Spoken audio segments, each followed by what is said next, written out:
السلام علیکم خواتین و حضرات، آج کا میرا سفر لاہور رنگ روڈ سے راوی کے اس خوبصورت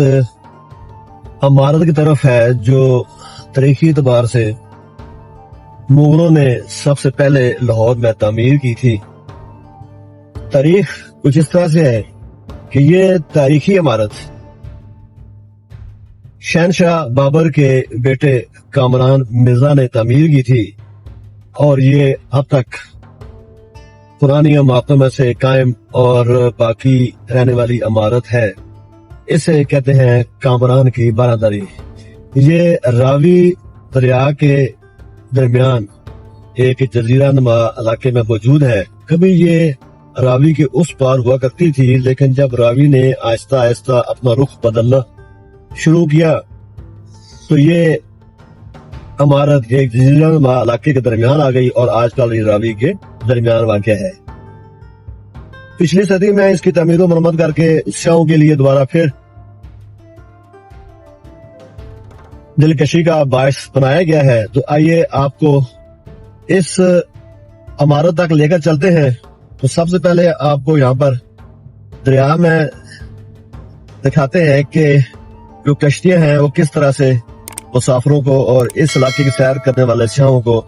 اس جزیرہ نما علاقے میں لے کر جاتے ہیں، جس کے درمیان میں کامران کی بارہ-دری واقع ہے۔ آئیے آپ کو وہاں لے کر چلتے ہیں۔ تو اس وقت ہمارا سفر یہ رنگ روڈ سے راستہ محمود بوٹی اور شاہ درہ راوی روڈ کی طرف ہے۔ تو جیسے ہم وہاں پہنچتے ہیں تو آپ کو یہ ساری جگہ دکھاتے ہیں اور اس کی بارہ-دری کی آپ کو سیر کر جاتے ہیں۔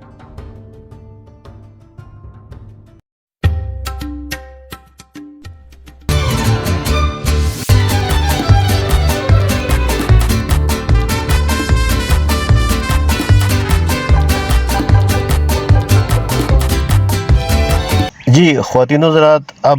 دریائے راوی کے کنارے جو کہ نیازی انٹرچینج کے ساتھ لگتا ہے، ہم کشتیوں کے پاس پہنچ چکے ہیں اور آپ کو ان کشتیوں کے ذریعے سے دکھاتے ہیں کہ لوگ کیسے سفر کرتے ہوئے بارہ-دری تک جاتے ہیں اور اس کے بعد آپ کو بارہ-دری کی سیر کرواتے ہیں۔ یہاں سے آپ دریا میں پانی کم ہو یا زیادہ ہو تو زیادہ تر لوگ کشتیوں کے ذریعے ہی سفر کرتے ہیں۔ ایک اور راستہ بھی ہے لیکن وہ دریا کے شمال کی جانب سے آتا ہے، لیکن زیادہ تر جو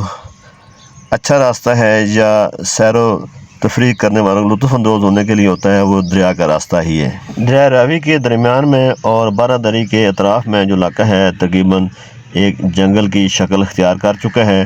تو آئیے آپ کو بارہ-دری کے اندر لے کر چلتے ہیں۔ مغل بادشاہ ظہیر الدین محمد بابر کی وفات کے بعد اس کے بڑے بیٹے کامران مرزا نے 1530 میں لاہور پر قبضہ کر لیا اور 1530 عیسوی میں ہی دریا کے پار موسم گرما کے لیے ایک اچھی تفریح گاہ بنانے کے لیے ایک بڑا باغ قائم کیا۔ گو کہ بابر بادشاہ کے بعد اس کا بیٹا ہمایوں تخت پر بیٹھا، لیکن لاہور اور شمالی علاقوں پر کامران مرزا نے قبضہ کر کے اپنے بھائی کے لیے مشکلات پیدا کیں۔ کامران مرزا نے 1530 میں یہ باغ بنوایا تھا، لیکن 1540 عیسوی میں اس نے اسی باغ کے عین وسط میں ایک خوبصورت حوضوں والا اور آبشاروں والا ایک اور حصہ بنوایا اور اس کے بیچوں بیچ یہ بارہ-دری بنوائی، جو کہ موسم گرما کی ایک خوبصورت سیرگاہ تھی اور اکثر شاہی خاندان کے لوگ اس علاقے میں سیر کے لیے آیا کرتے تھے اور یہاں پر لطف اندوز ہوتے تھے۔ یہ خوبصورت بارہ-دری مغلیہ دور کے ابتدائی عمارتوں میں سے لاہور شہر میں بنائی جانے والی پہلی عمارت تھی۔ 1540 عیسوی میں شیر شاہ سوری کی حکومت کے دوران یہ عمارت قائم ہو چکی تھی، مگر شہنشاہ ہمایوں شیر شاہ سوری سے شکست کھانے کے بعد مختلف علاقوں سے گزرتا ہوا ایران ہجرت کر گیا۔ اسی دوران کامران مرزا نے بھی شیر شاہ سوری سے درخواست کی کہ اسے لاہور اور شمالی علاقوں میں حکومت کرنی دی جائے۔ تعاون کی اس پیشکش کو شیر شاہ سوری نے رد کر دیا اور راضی نہ ہوا۔ مجبوراً کامران مرزا کو شکست کے بعد کابل اور افغانستان کی طرف رخ کرنا پڑا۔ 1555 عیسوی میں ہمایوں بادشاہ کی حکومت دوبارہ قائم ہوئی تو کامران مرزا سے پہلے گرفتار ہو چکا تھا اور ہمایوں بادشاہ نے اسے اندھا کر کے حج کے لیے بھیج دیا اور مکہ میں ہی کامران مرزا کا انتقال ہو گیا اور اسے وہیں دفن کر دیا گیا۔ خوبصورت 12 دروں والی یہ عمارت مضبوطی میں اپنی مثال آپ ہے۔ اس کی دیواریں، اس کے اندر رنگ و روگن اور چھت کے اوپر جو نقش و نگار ہیں یہ بھی قابل دید ہیں اور یہ ظاہر کرتے ہیں کہ مغلوں کا فن تعمیر اپنے ابتدائی وقت میں ہی کتنا شاندار تھا اور جو عمارتیں اب تک قائم ہیں وہ اسی طرح سے آپ کو خوبصورت نظر آتی ہیں۔ چھت پر اوپر بھی بہت خوبصورتی سے کام پہلے سے موجود ہے اور کچھ تعمیر و مرمت کے بعد اس کی خوبصورتی بحال کی گئی۔ یہ 12 دری مغلیہ خاندان کے لیے موسم گرما کی بہترین سیرگاہ رہی ہے۔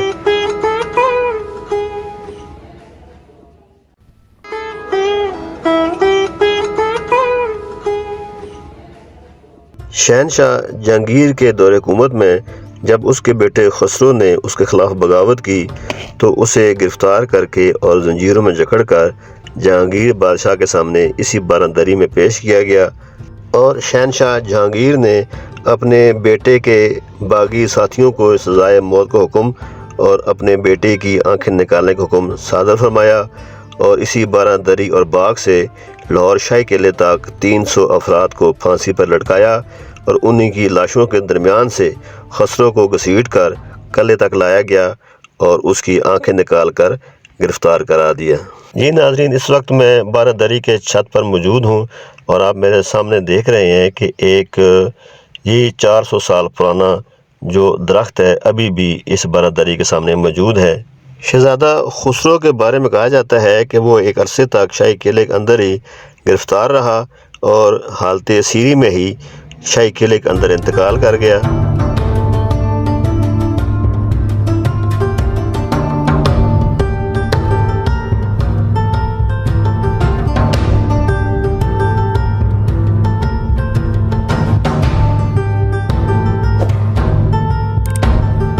سکھوں کے تقریباً 50 سالہ دور حکومت میں بھی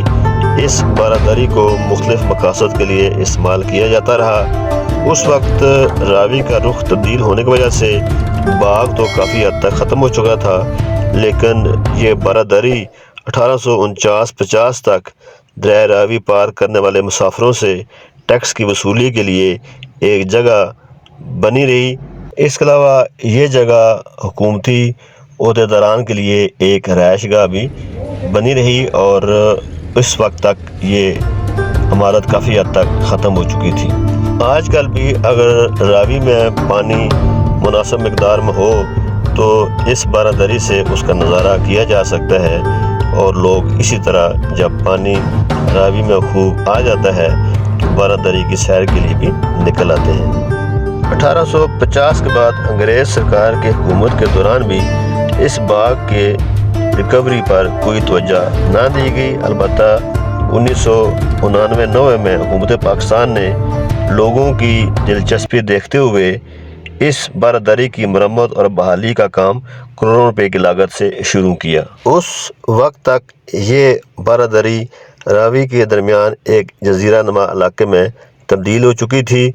جبکہ اس کے آس پاس سینکڑوں ایکڑ اراضی پر باغ ختم ہو چکا تھا بلکہ دریا برد ہو چکا تھا۔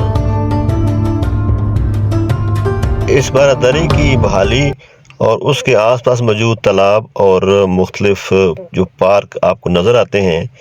یہ مکمل طور پر تو مغلیہ طرز تعمیر سے مطابقت نہیں رکھتا، یعنی جو کامران نے یہ 12 دری بنوائی تھی اس کے مطابق یہ 12 دری دوبارہ تعمیر و مرمت ہونے کے بعد وہ شکل اختیار نہ کر سکی، لیکن کافی حد تک یہ ایک خوبصورت عمارت میں تبدیل ہو چکی ہے اور لوگ دریائے راوی کراس کر کے کشتیوں میں بھی سفر کرتے ہیں اور اس 12 دری سے بھی لطف اندوز ہوتے ہیں۔ دریائے راوی کے شمال کی جانب کافی حد تک آبادیاں بن چکی ہیں، لیکن جو تھوڑا علاقہ اس 12 دری کے جنوب میں موجود ہے وہیں سے پانی گزرتا ہے۔ اب آپ کو ایریل ویو دکھاتے ہیں کہ اس بارہ دری کے شمال کی جانب جو علاقہ ہے کافی حد تک آبادیوں میں اور گھروں میں تبدیل ہو چکا ہے، جبکہ تھوڑا علاقہ جو بچا ہے اس بارہ دری کی جنوب کی جانب، وہاں دریا جو کبھی کبھی اس میں پانی آتا ہے وہ گزرتا ہے، جو اس کی خوبصورتی کو بحال رکھتا ہے۔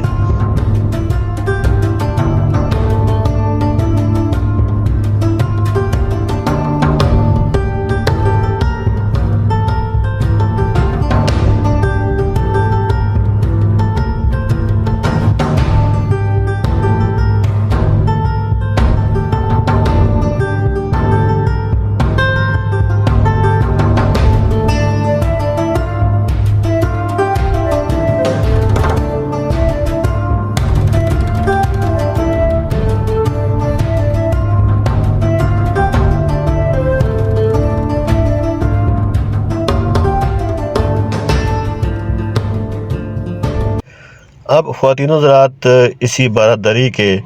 یہ جنوب کی طرف دریائی علاقے کی طرف سے واپسی کا سفر شروع کرتے ہیں۔ یہاں پر جو آپ بارہ دری کے مختلف حصے دیکھ رہے ہیں،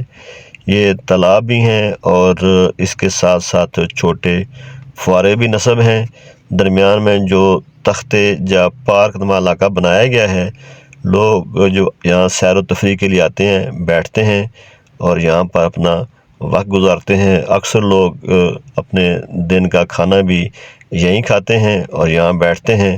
فیملیاں بھی آتی ہیں۔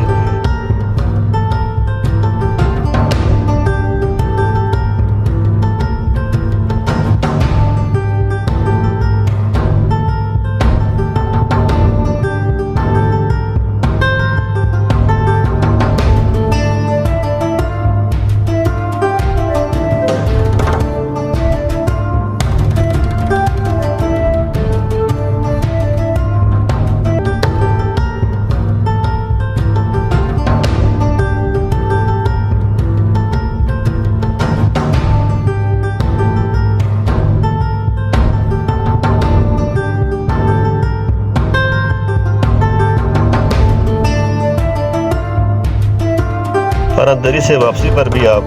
کشتیوں میں بیٹھتے ہیں اور دریا کے جنوب کی جانب راوی پل کے پاس جہاں آپ نے اپنی پارکنگ کی ہوتی ہے وہاں تک جاتے ہیں، اور اس طرح سے آپ